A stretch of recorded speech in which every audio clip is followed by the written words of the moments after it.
आज आली होती मला 1 किलो केकची ऑर्डर आणि तोही 2 टियर केकमध्ये बनवायचा होता.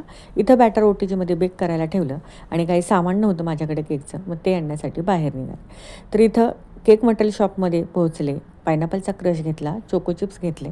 आता एक जरी सामान नसलं ना, तर तेवढ्या सामानासाठी ना, इथं मला ना केक मटेरियल शॉपमध्ये यावं लागतं. हे प्रत्येक होम बेकरला हा मोठा एक स्ट्रगल आहे बरं का. तर घरी येईपर्यंत समिधाला सांगून ठेवलं होतं, की स्पॉन्ज बेक होतील ते बाहेर काढून ठेव OTGमधून.